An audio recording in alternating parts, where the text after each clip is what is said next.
Il y a 30 ans, une image a fait le tour du monde et figure encore aujourd'hui dans les livres d'histoire comme un des événements marquants de la fin du XXe siècle.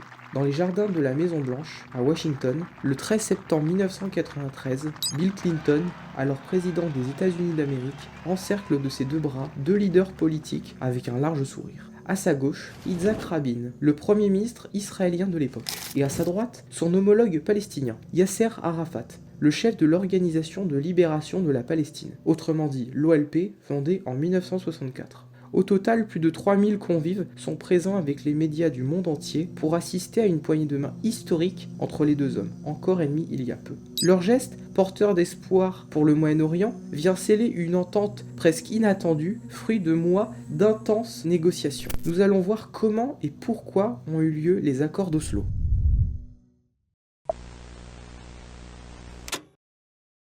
Pour arracher cette poignée de main historique entre M. Rabin et M. Arafat, la diplomatie des deux camps a œuvré en secret en Norvège, d'où le nom des accords. Entre janvier 1993 et août 1993, pas moins de 14 réunions se sont tenues dans ce pays avec une discrétion absolue, alors qu'une conférence de paix israélo-arabe se tenait justement à Madrid en Espagne entre officiels. Après avoir abrogé la loi de 1986 interdisant aux Israéliens tout contact avec l'OLP, Israël s'est en effet mis à la table des négociations avec les représentants palestiniens. Des pourparlers rendus possibles notamment par l'intervention de Johan Jørgen Holst, le ministre des Affaires étrangères norvégien. Les accords d'Oslo se décomposent en 3 phases. Numéro 1. La déclaration de principe du 13 septembre 1993 qui vient préciser le cadre général des négociations et vient poser les bases d'un régime autonome pour le peuple palestinien en Cisjordanie et sur la bande de Gaza. Cet accord sera complété le 4 mai 1994 par l'accord de Jéricho-Gaza, puis le 28 septembre 1995 par l'accord de Taba, de la ville de Taba en Égypte, qui implique un découpage négocié des territoires palestiniens de la Cisjordanie en 3 zones avec Israël. Le 10 septembre 1993, Israël reconnaît l'OLP comme représentant du peuple palestinien.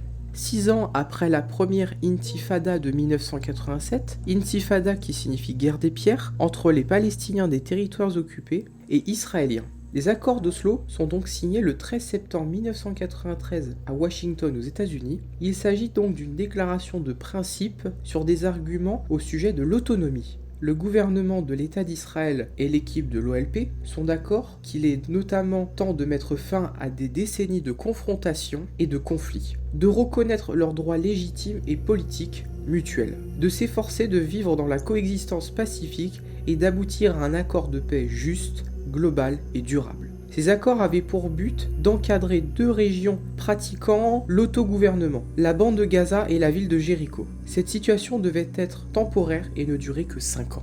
Donc, ça fait beaucoup d'informations à retenir. Mais il est important de savoir, par rapport à ces accords d'Oslo, que l'autorité palestinienne, c'est le nom de l'entité gouvernementale qui va contrôler les habitants arabes de la Cisjordanie et de la bande de Gaza. Son premier président, c'est Yasser Arafat, qui va la diriger jusqu'à sa mort en 2004. Puis à partir de 2005, c'est Mahmoud Abbas qui va la diriger et qui la dirige encore en 2023. Ou plus ou moins, étant donné que depuis 2007, l'autorité palestinienne ne contrôle plus que la Cisjordanie et ne contrôle plus la bande de Gaza depuis la prise de pouvoir par le mouvement islamiste palestinien du Hamas en 2007.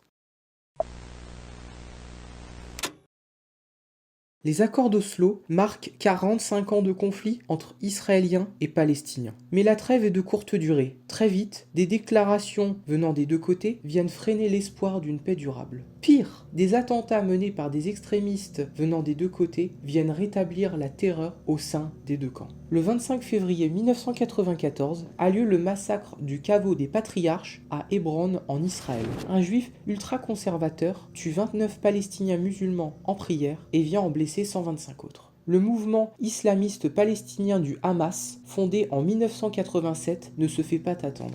Il opère des attentats suicides contre les civils israéliens. Le 6 avril 1994, un Palestinien lance une voiture piégée contre un autobus à Afula en Israël, venant tuer 9 civils israéliens et venant en blesser 45 autres. En revanche, le 4 novembre 1995, un point de non-retour est franchi à Tel Aviv avec l'assassinat du premier ministre israélien Yitzhak Rabin par un juif religieux d'extrême droite. Personne ne semblait vouloir de ces accords. La situation n'a cessé de se dégrader au Proche-Orient. En septembre 2000, seconde intifada. Pourquoi le processus de paix israélo-palestinien est dans une impasse? En juin 2002, Israël commence même à construire une barrière de sécurité à la frontière avec la Cisjordanie palestinienne, pour officiellement se protéger des terroristes palestiniens. Les polémiques se font ressentir sur la scène internationale, et la perspective de la concrétisation d'une paix basée sur la création de 2 États n'a jamais été aussi éloignée qu'aujourd'hui. Le 7 octobre dernier, l'offensive du Hamas menée contre l'État d'Israël marque le début d'un nouveau cycle de violence, au sein même de ce conflit israélo-palestinien. Depuis sa création en mai 1948, l'État d'Israël semble engagé dans un affrontement sans fin avec les Palestiniens et ses voisins arabes, comme pendant la guerre israélo-arabe de 1948-1949, comme pendant la crise du canal de Suez en 1956 aux côtés des Français et des Britanniques contre les Égyptiens, pendant la guerre des 6 jours de 1967 contre ses voisins arabes, ou comme pendant la guerre du Kippour en octobre 1973.